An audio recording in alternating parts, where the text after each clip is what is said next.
तथ्यों को लेकर झूठ और गलत बोलने के रिकॉर्ड के चलते मोदी का उड़ा मजाक। रवीश कुमार ने लिखा है कि प्रधानमंत्री इतिहास को लेकर झूठ बोलते रहे हैं, गलत भी बोलते रहे हैं, आधा सच और आधा झूठ बोलकर उलझाते भी रहे हैं। अगर झूठ और गलत बोलने में उनकी सरकार को भी शामिल कर लें तो ऐसी कई रिपोर्ट आपको मिल जाएगी जिसमें उनकी गलत बयानियों का पर्दाफाश किया गया है। इस रिकॉर्ड की पृष्ठभूमि में बांग्लादेश की आज़ादी के लिए सत्याग्रह और जेल जाने की बात को सोशल मीडिया पर मजाक उड़ जाना स्वाभाविक था। प्रधानमंत्री ने कर्नाटक के बीदर में बोल दिया कि जब भगत सिंह जेल में थे तब उनसे मिलने कांग्रेस का कोई नेता नहीं गया।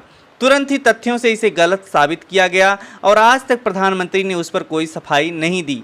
गुजरात चुनाव के दौरान मोदी ने कह दिया कि मणिशंकर अय्यर के घर एक बैठक हुई थी जिसमें मनमोहन सिंह, हामिद अंसारी मौजूद थे। इस बैठक में पाकिस्तान के उच्चायुक्त और पूर्व विदेश मंत्री आए थे।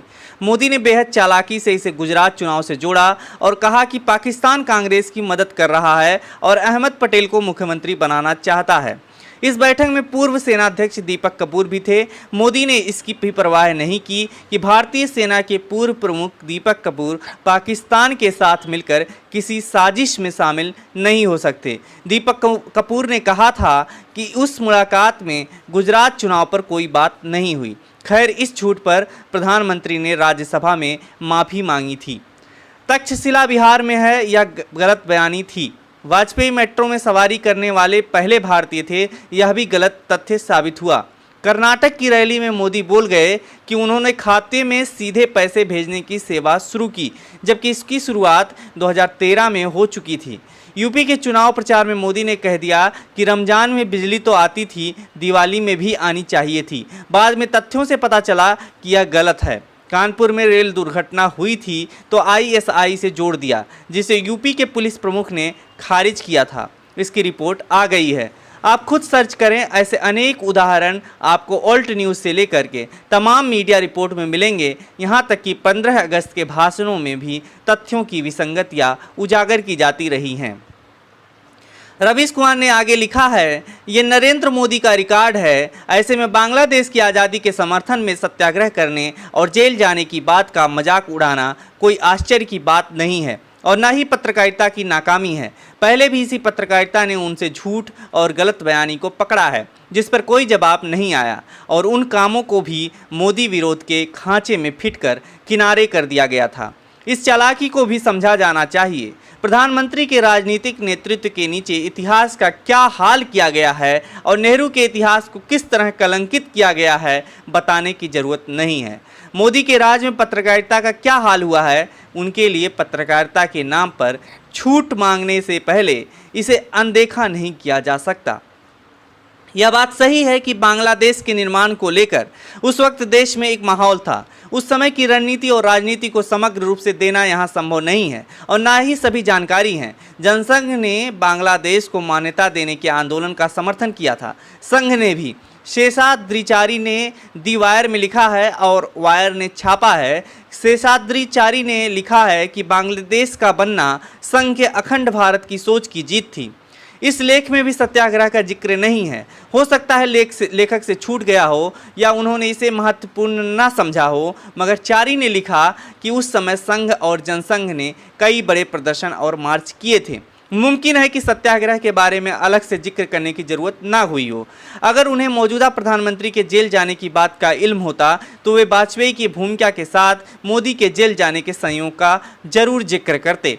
उस समय सोशलिस्ट पार्टी के नेता भी अमेरिका का विरोध कर रहे थे। दोनों के प्रदर्शन एक दूसरे से घुले मिले हो सकते हैं। प्रधानमंत्री के इस बयान के संदर्भ में 3 किताबों का जिक्र आया है। एक किताब आपातकाल पर है, उनकी ही लिखी हुई, जिसे बीजेपी समर्थक कोट करने लगे। इसे पढ़ने वालों ने तुरंत ही खंडन शुरू किया कि इसमें एक लाइन सत्याग्रह पर नहीं है।